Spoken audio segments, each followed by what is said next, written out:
How's your mother? Humphrey Partridge stood by the open door of the second bedroom. There was a smile on his lips as he looked at the empty bed. "It's all right, Mother. Just the post," Humphrey Partridge called from the bottom of the stairs as he opened the door to the village postman. "There's a package for you, Mr. Partridge," said Reg Carter, putting his hand on the door. "From a garden centre, it says on it. Roses, I think." "Yes," said Partridge, trying to close the door. "It's the right time of year for planting roses, is it? November?" "Yes." "How's your mother?" Reg went on. He was in no hurry to leave. "Not so bad." "She never seems to get any letters, does she?" "No. Well, when you reach that age, most of your friends are dead." "Oh, how old is she now?" "She was 86 last July." "That's a good age. She doesn't go out much, does she?" "No, not at all. Now, if you'll excuse me, I have to leave to catch my train to work." Partridge closed the door and called up the stairs. "Goodbye, Mother. I'm off to work." On his way to the station, he stopped at the village shop to get his newspaper. "Good morning," said Mr. Denton, the shopkeeper. "How's the old lady?" "Oh, not too bad, thank you. For her age, that is." "Oh, Mr. Partridge," said Mrs. Denton.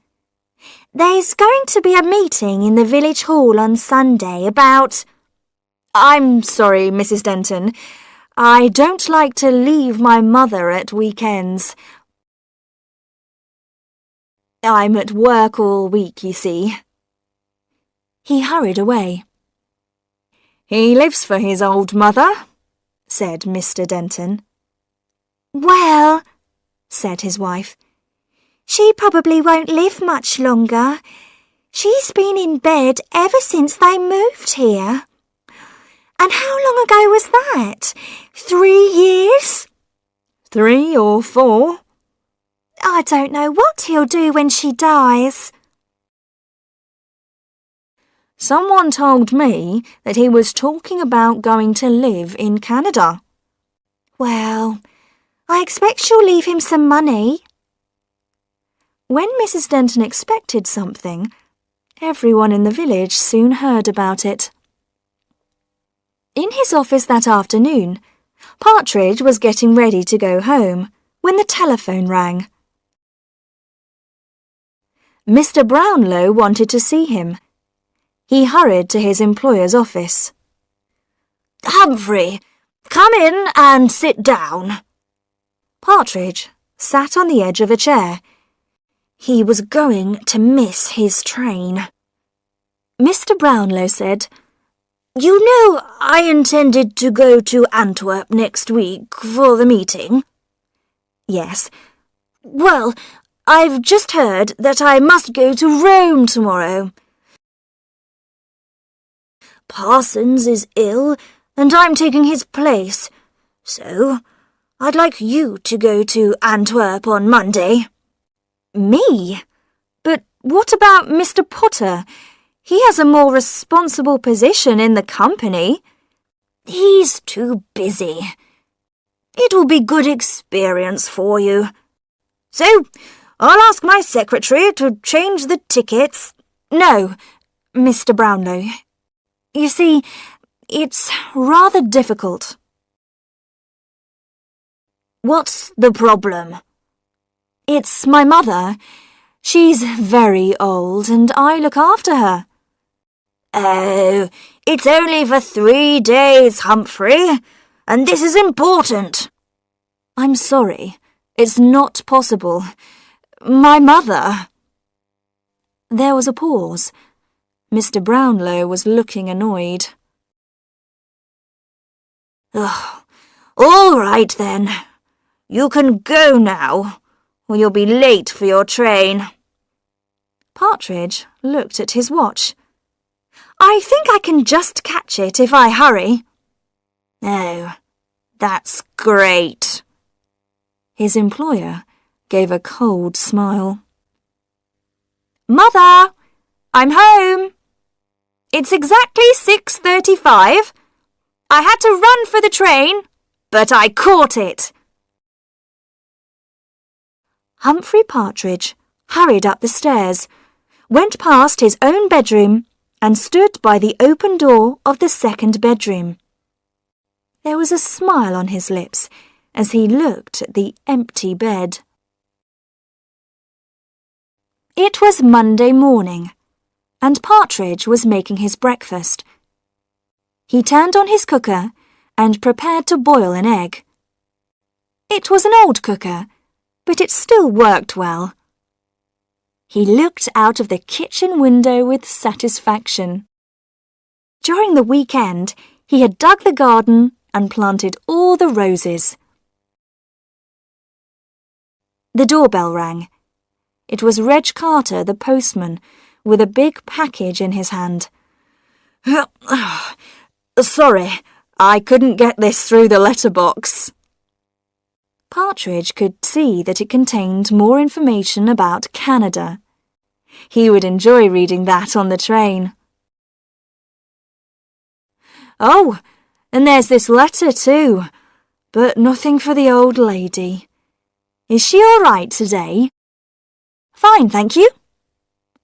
Partridge managed to shut the door behind the postman. He opened the letter.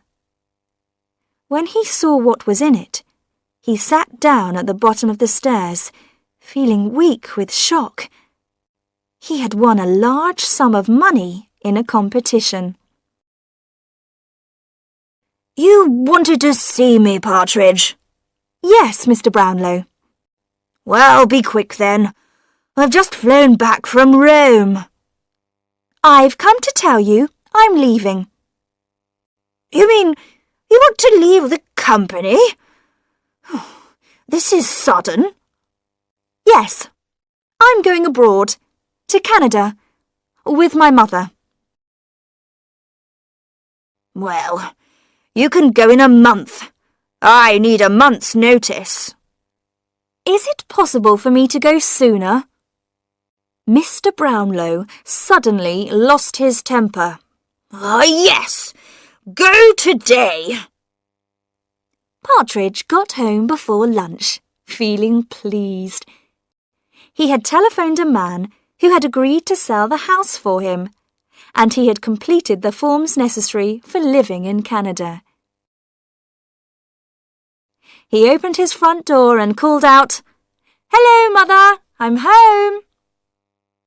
He stopped suddenly as he saw Reg Carter coming out of his kitchen. "Good God! What are you doing here?" "I was passing the house and I saw the smoke."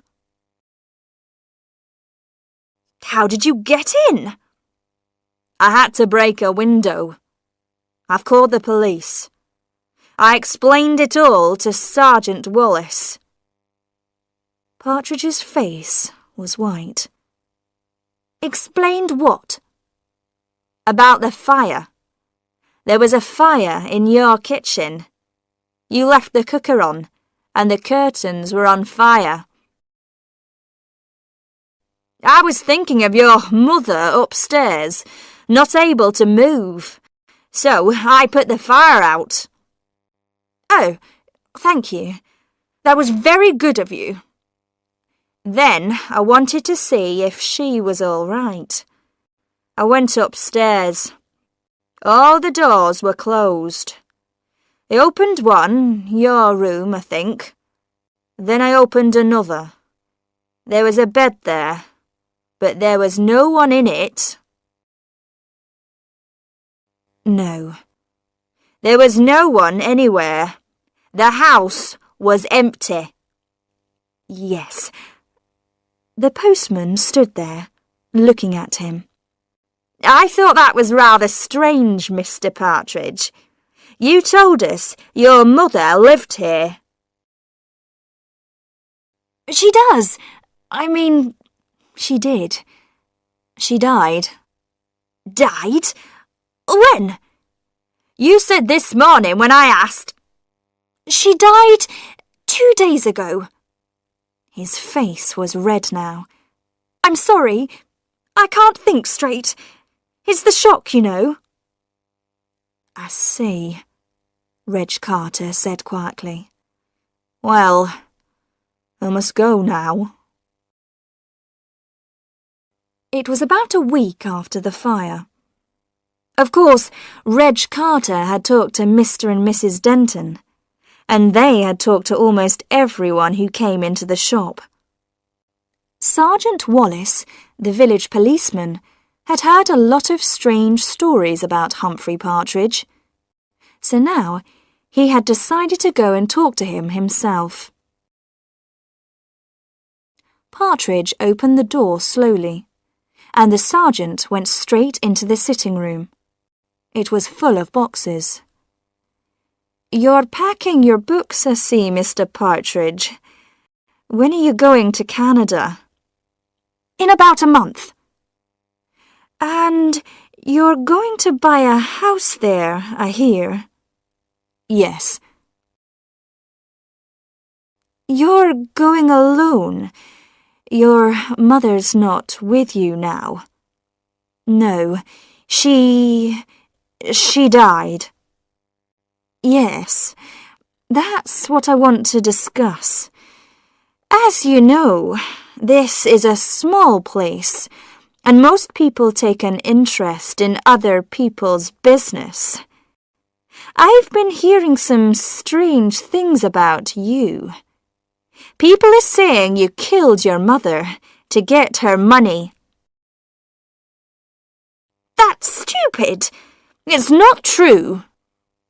Perhaps. Let me ask you a few questions. First, when did your mother die? 10 days ago. The 11th.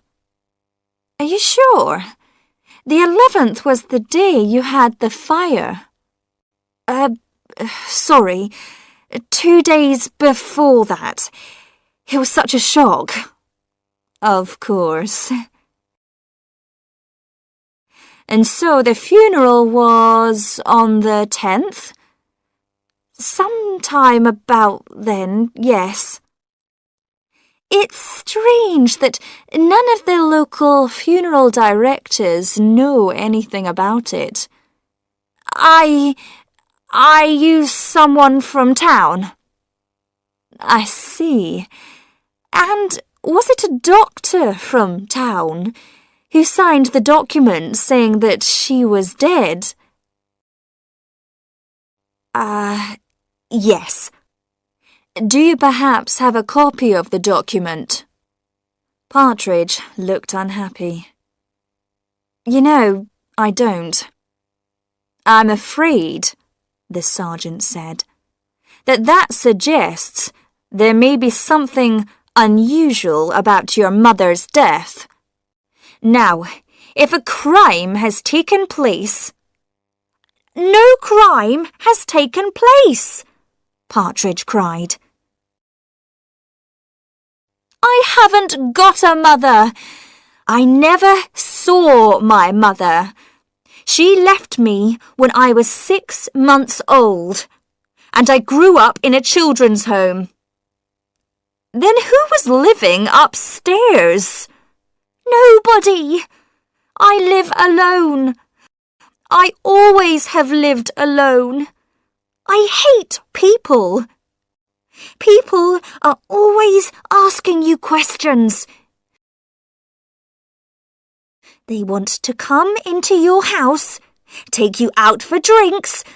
I can't stand it. I just want to be alone. Sergeant Wallace tried to stop him, but now Partridge couldn't stop. But people don't allow you to be alone. you have to have a reason. So, I invented my mother. I couldn't do things. I couldn't see people because I had to get back to my mother. I even began to believe in her and talk to her. She never asked questions. She just loved me and was kind and beautiful. Now you've all killed her.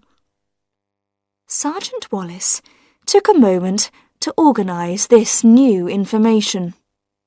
So, you're telling me there never was any mother? You didn't kill her because she wasn't here. And how do you explain that you suddenly have enough money to go to Canada and buy property? I won a competition. I got the letter on the morning of the fire. That's why I forgot to turn the cooker off. I was so excited. I see. Sergeant Wallace got up and moved across to the window. You've been digging the garden, I notice. Yes, I put those roses in. You plant roses when you're going away? A few days later, there was exciting news in the village. Partridge had been put in prison, and the police had dug up his garden and taken up part of the floor in his house, but they hadn't found a body. Then the news came that he had been freed. It seemed that his strange story to Sergeant Wallace was true. There had been no one else living in the house. He had won a large amount of money. And Partridge's mother was living in Liverpool and had been in trouble with the police on several occasions. Partridge came back to his house and continued preparing for his move to Canada. 2 days before he was going to leave, in the early evening, someone rang his doorbell. It was December, dark and cold. All the villagers were inside their houses. He did not recognize the woman standing on the doorstep. She was dressed in the clothes of a young woman, but her face was old. "Hello, Humphrey," she said. "Who are you?" He held the door, ready to close it. The woman laughed. "No, I don't expect you to recognize me." "You were very young when we last met." "You're not?" "Yes, I am." "Don't you want to give your mother a kiss?" She pushed her painted face towards him, and Partridge stepped back into the hall. The woman followed him in. She looked at the packing cases. "Of course, you're going away. Canada, is it? I read about it in the paper. I read about the money too." "What do you want?" said Partridge. "I've just come to see my little boy. I was thinking perhaps you should help your poor old mother now." "You never did anything for me. You left me." "That was a long time ago. Now I want you to look after me in my old age. Why don't you take your old mother to Canada with you?" "But you aren't my mother," he spoke quietly. "Oh, yes, I am, Humphrey. My mother is beautiful and kind. She is nothing like you. You are not my mother. His hands were on her shoulders, shaking her. I'm your mother, Humphrey. She was laughing at him. His hands moved to her neck to stop her words. They became tighter and tighter as he shook her. He opened his hands, and the woman's body fell to the floor. Her mouth opened, and her false teeth dropped out. Next morning, Humphrey Partridge went to the police station to see Sergeant Wallace. Good morning, Mr. Partridge. What can I do for you? Sergeant, about my mother. I just wanted to tell you that I did kill her. Oh, yes. And then you buried her in the garden? Yes, I did. Fine. I'm telling you, I murdered someone, Partridge said. Listen, Mr. Partridge, said the sergeant. I'm very sorry about what happened, and you can have a little joke if you like. But now I have other things to do, so... You mean I can just go? Do, please. To Canada? Anywhere you like. All right then. I'll go. He left the police station. Outside, Humphrey Partridge took a deep breath of air and smiled. Right, Mother. We're going to Canada, he said.